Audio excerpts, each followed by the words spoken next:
վերջին ջերմուկյան Վարդենիսյան դեպքերից պատերազմական մարտական գործողություններից հետո, երբ որ Իրանում հանդիպեցինք լուսահոգի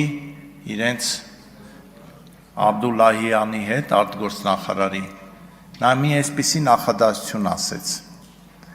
ասեց, ես վերցրեցի հեռախոսը և զանգեցի Բաքու ու ասացի անմիջապես դադարեցրեք պատերազմը։ Ու հետո ավելացրեց նայելով մեր աչքերին, ասեց, դուք հասկանում եք, որ Հայաստանը մի այլ հարց է, Արցախը մի այլ հարց, իհարկե նա ասեց Լեռնային Ղարաբաղ, ասեց Լեռնային Ղարաբաղը, ինչպես մենք, այնպես էլ ամբողջ միջազգային հանրությունը ճանաչել էր ու ճանաչում է Ադրբեջանի Հանրապետության մաս։ Մենք մեզ խաբելով ապրել ենք, մենք մեզ խաբելով հազարավոր տղաների, հերոսների կյանք է արժանացել այդ խաբելը։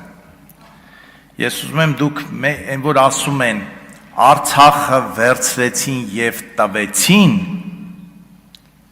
մենք որևէ մեկը չէր կարող Արցախը վերցնել և տալ, եթե այն մերը լիներ։ Մերն էր մեծ հայքի մի մասն էր, այնպես ինչպես Գանձակը, այնպես ինչպես Ղազախը, այնպես ինչպես Թովուզը, այնպես ինչպես Իգդիրը, այնպես ինչպես Մուշը, որոնք մի ժամանակ եղել են մեծ հայքի մի մասը։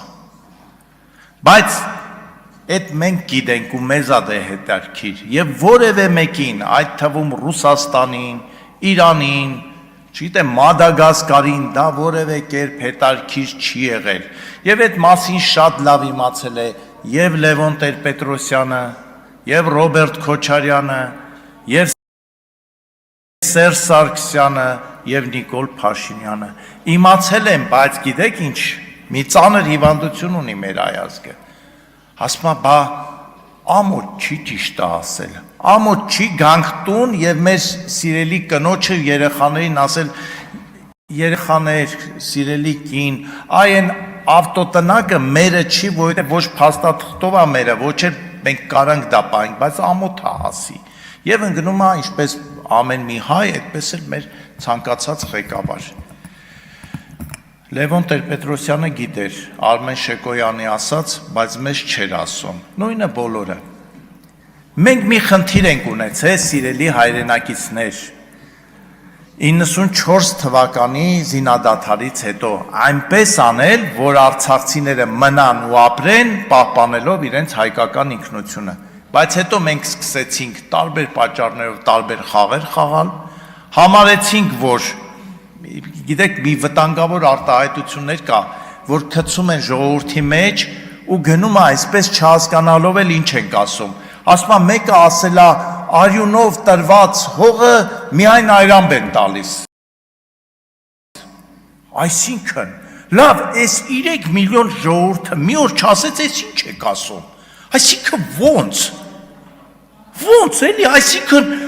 դե տալու ենք, բայց թող մի 4000 երեխա էլ զոհվի, տղա էլ զոհվի, քաջ էլ զոհվի, բայց մենք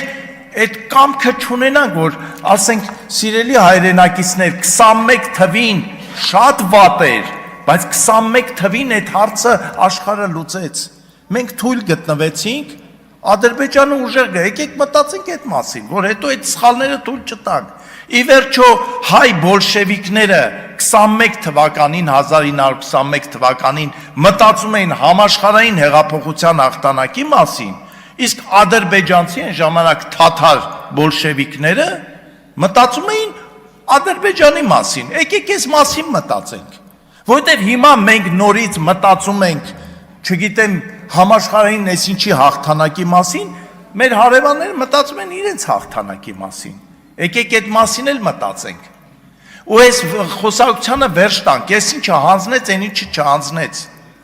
եթե Սերժ Սարգսյանը կես տոկոս կամ 10% անգամ իմանար, որ վերահաս պատերազմում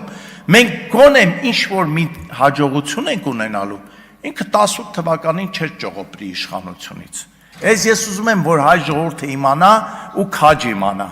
որովհետև իրենք իմացել են, որ պատերազմը անխուսափելի է, որովհետև իրենց ամեն տեղից ասել են, որ պատերազմը անխուսափելի է, իսկ իրենք կանխելու փոխարեն փախան, մի հատ ծուղակել անփորձ նոր իշխանության առաջ դրեցին, վստահ լինելով, որ իրենք էլ են հայ եւ ընկնելու են այդ ծուղակը, անդադար ասելով, սրանք եկել են, որ Արցախը տան, սրանք եկել են տալու, դες երիտասարդ իշխանություն ասում են, չէ, մենք չենք տա, ավելի էին բանանում, ավելի էին մտնում այդ ծուղակի մեջ։ Իհարկե ես չեմ արդարացնում դա, ես գիտեմ իմ ասելու են բանա Նիկոլի փաստաբանն է, էսա, ես հայ ժողովրդի փաստաբանն եմ։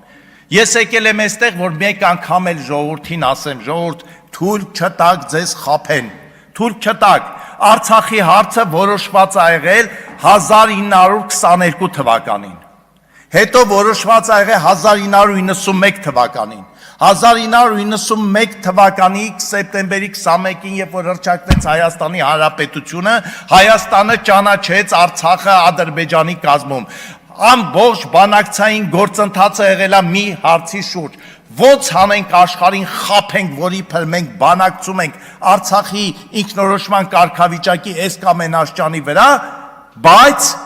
ձգենք էլի, միջև տենանք ով ինչ է ասում։ Այս է եղել իրականությունը, սիրելի հայ ժողովուրդ, եւ ով կգա այստեղից կասի, որ դա այդպես չի եղել, ինքը առաջինը իր խղճի առաջ պատասխանատվական կարող է իրոք թյուրիմացության մեջ, որովհետև իրոք կան падգամավորներ, իրոք որ հավատում են, որ մենք Հայաստանը կարար դեմ դուրս գա Ռուսաստանին, Իրանին, չգիտեմ Թուրքիային, Ադրբեջանին, Ամերիկային միասին վերցրած, այս ենք մենք եղել։ Ու ցավոք սրտի շարունակում ենք այս մնալ, երբ որ անկեղծ խոսակցության փոխարեն մի փոքր շեղվեմ, այսօր Գառնիկ Դանելյանը շատ ճիշտ որոշ գնահատականներ տվեց այսօրվա իրականության։ Եկեք մտածենք, այս մեր ներքին գրաքննությունը որն է, որ մեկին զորամաս ենք թողում, մեկին չենք թողնում։ Դա էլ է չէ խոսում, կամ ես հիմա էլ ժամանակը լրանում է, մի կոչ եմ անում եւ վարչապետին եւ եկեղեցուն։ Վարչապետին խնդրում եմ առժամանակ, քանի որ իր խոսքը միշտ ընկալվում է որպես պետության, իշխանության խոսք, եկեղեցու վերաբերյալ որևէ հայտարարություն չանի, բայց եկեղեցուն էլ կոչ եմ անում, հանուն հայ առաքելական եկեղեցու։ Շատ արագ կողմնորոշվեք, ներքին փակ ժողով արեք, ու եթե մի քիչ կես աշճան սիրում եք հայ առաքելական եկեղեցին, հրապարակային ձեր ժողովներից հետո պատասխանեք հնչող մեղադրանքներին եւ հետեւություն արեք։ Հետեւություն արեք, որովհետեւ շատ ներողություն եմ խնդրում, կես րոպեով ավարտեմ, այս գիշերը պատահաբար այդ էջը բացեցի, որովհետեւ հետո հասկացա, որ այս պիտի ասեմ ես։ Պողոս Առաքյալի թուղթը գաղատացիներին մի հատված կա, ասում է եղբայրներ, դուք կոչված եք ազատության, միայն թե ձեր ազատությունը սոսկ մարմնի ցանկությունների համար չլինի, այլ սիրով ծառայեցեք միմյանց, որովհետև ամբողջ օրը